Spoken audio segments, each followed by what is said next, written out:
Okay, welcome everybody. I think we've got a good number of participants already, so we'll just get started on time. Today we welcome Principal Klein. I think Ms. Steingart is also online, and I think Mr. Stone may be joining us as well, which is great. We'll start with kind of the traditional principals update and some Q&A around that. And I'm going to try and limit that to maybe 15, 20 minutes maximum.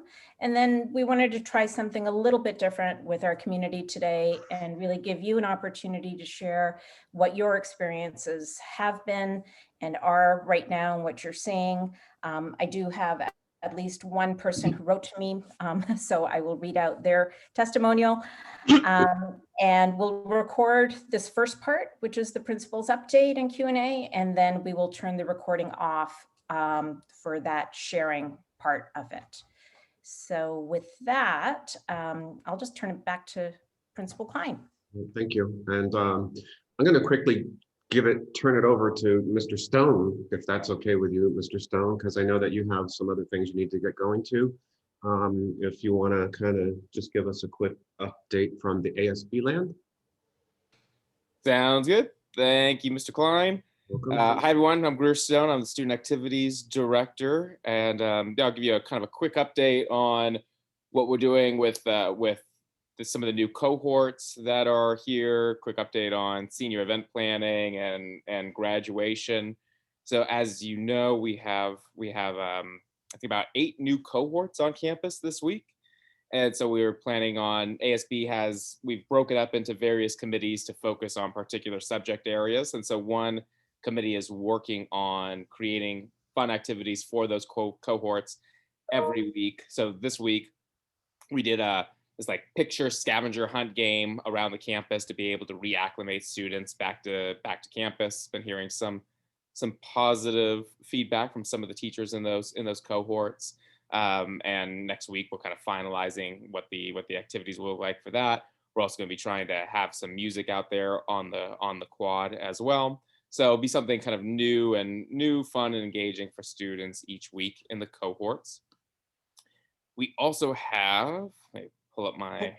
Hey, Greer, can I just ask you a really quick question on that, on the activities on the quad? So how does that work? Like, are they sectioned off to stay when they're cohorts, or are they going to interact with one another? It cannot, under the guidelines, they cannot interact, and they do need to be pretty much sectioned off from being able to interact with each other. So that's going to really limit what it is that we can do with kind of like the resources that we have, since the students are going to have to be cordoned off, like you said. So we're kind of, the committee and I are sort of working on how's that going to look? I mean, this week's activity, it was easy because it was all around campus and students were instructed, you can only stay within your cohorts and of course maintain social distancing at all times as well. So, future activities, it does kind of limit what we can do.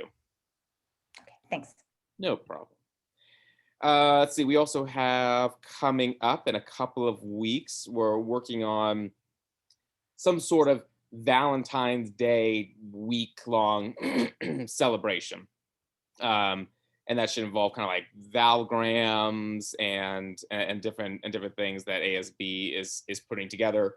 But of course, like everything else this year, we're running into problems with how do we get those valgrams to students? They can't come to campus. Students can't deliver it to addresses. So one thing and I brought this up to the ASB committee as a suggestion. They're working on it on their own. They told me they'll get back to me if they will take PTSA up on it, if PTSA is open to it. But already done. Already done. Exchange happened. We've already committed. We're happy to work with them and make that happen. Perfect. Wonderful. Yeah. Thank you. So that will be fun. Got a committee working on senior activities, several senior activities that are kind of like in various phases and will happen throughout the semester, of course, with an emphasis of like the month or two leading up to graduation. But seniors are working at Paly, collaborating with gun students, which will be pretty exciting. This like Survivor TV show type of type of kind of competition, but also it's mainly meant as a form of entertainment for students. So that's some feedback we've been getting, that students really like seeing student created content. So they're working on that. Working on a car parade for around graduation, similar to what happened last year with that car parade. Planning senior deck painting, another type of show called like Seniors Got Talent, where it kind of talks to, do we want to open that up to just be a Paly's Got Talent? Senior Jersey Day distribution. We're working on the details of that to kind of avoid some of the social distancing difficulties we had back in August or September when we did the swag bag day. A movie night, cap decorating on the quad, a scavenger hunt activity, and senior float building as well. So those are just kind of like a list of some of the things that seniors are working on.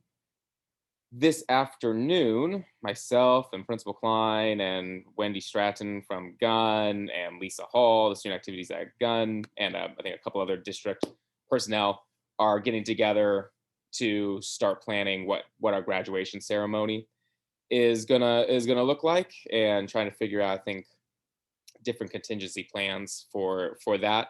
But we agreed, given the unprecedented nature of this year, that it would be wise to be able to have both Paly and Gunn make sure that we're kind of bringing together resources and collaborating and working out to have a similar type of graduation ceremony, whatever way that graduation ceremony is going to look like. And I think that's the...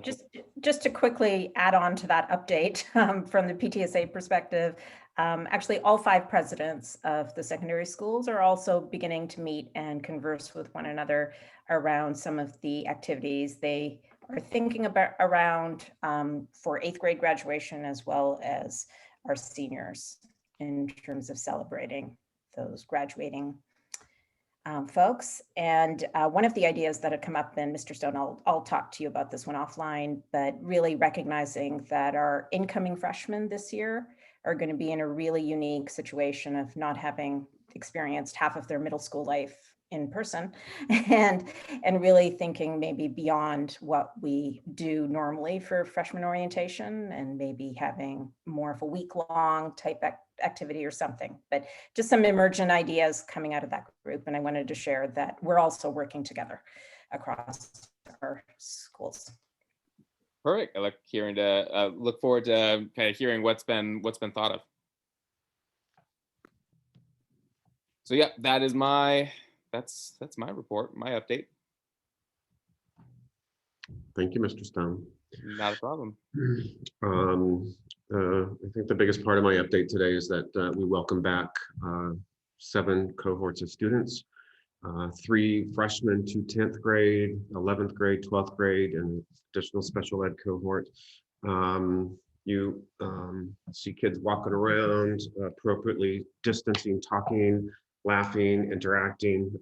It's kind of cool.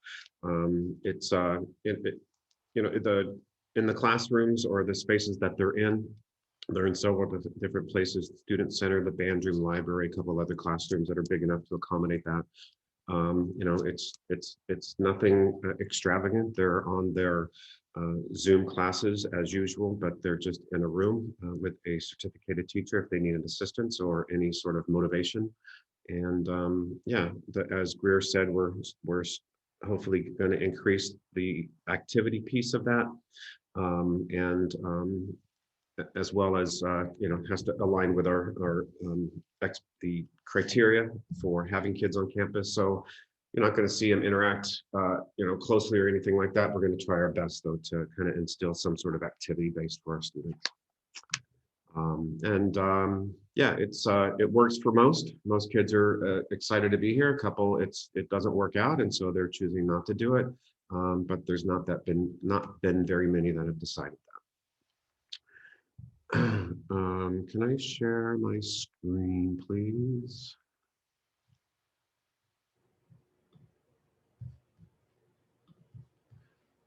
I had mentioned am I able to share my screen? Okay. at the PTA meeting this week, right? It was just this week that I was going to do some talk a little bit about grades. Um, I'm not prepared as extensively as I had wished. So really, I'm just going to share you. This is the D and F data from it's some last year and first year. If you see the first two columns are the grade, that's just the number of students that we have. We have a total of 2,134 last year, 2,068 this year. And so if you are comparing, I was looking at the comparison of, I'm following the grade level. So if you're from semester 1 last year to semester 2 this year, so you would start with the data for the class of 2023, which is our current 10th graders. So actually they would be listed in 2019, 2020.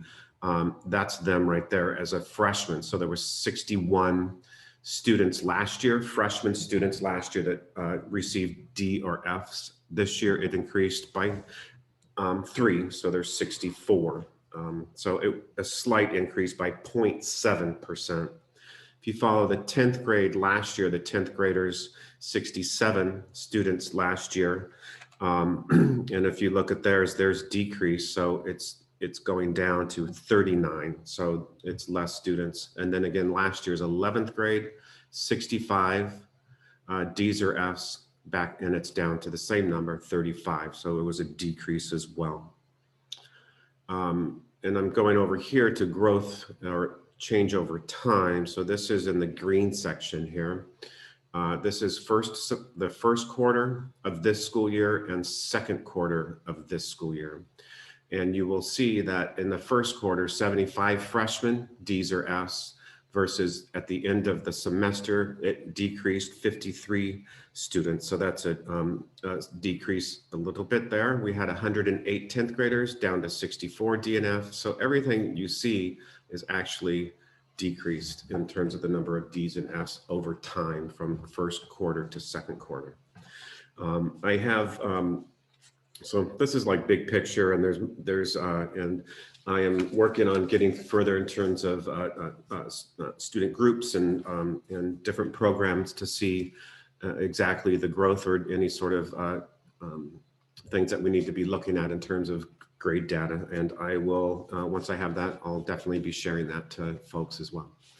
You know, and then finally, we are obviously in the midst of informing our students about appropriateness in terms of our Title IX procedures and how we go about acknowledging if there's been concerns or issues. And unfortunately, it has traveled into the student Instagrams and things of the social media accounts. And as a principal, that's not the best way, or is it that the appropriate way if there's concerns or issues regarding student behaviors that need to be addressed from an administration level or from an adult level, including you as our parent base as well. And so that's been an area of focus in terms of communicating the processes and also sharing resources for our student body. I provided a videotape yesterday to kind of outline and acknowledge and to also communicate that it is a focus of mine as the principal to, you know, we need to work through this, but we need to work through this appropriately, respectfully, and in the proper manner. And the school district, which has done a lot of work in terms of revising and ensuring that the Title IX process is accurate and follow through.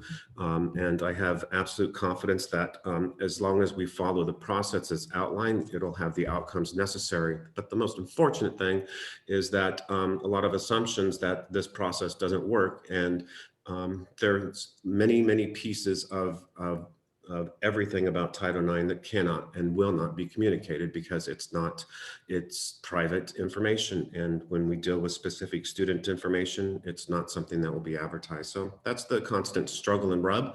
And we need to work at increasing the opportunities in a appropriate manner in our student body to get their feedback. I will be working on gathering student focus groups so that I can actually, in an appropriate way, gather their thinking, and moving forward to seeing how we can not only heal, but also how we can, to collaboratively with adults and students and parents for that matter, work on increasing the level of knowledge and the appropriate avenues for us to deal with situations of this nature. So that's my update. Thanks, Brent. A couple of questions came in about the grade report. And I think if you could also maybe, I don't know if you have the data yet, but I mean, it looks like it's all trending very positive. I guess my question would be, what about the incompletes and no marks? Yep. And again, I just didn't have enough time, folks, to be able to compile all of that for you. And there is an increase in no marks and incompletes.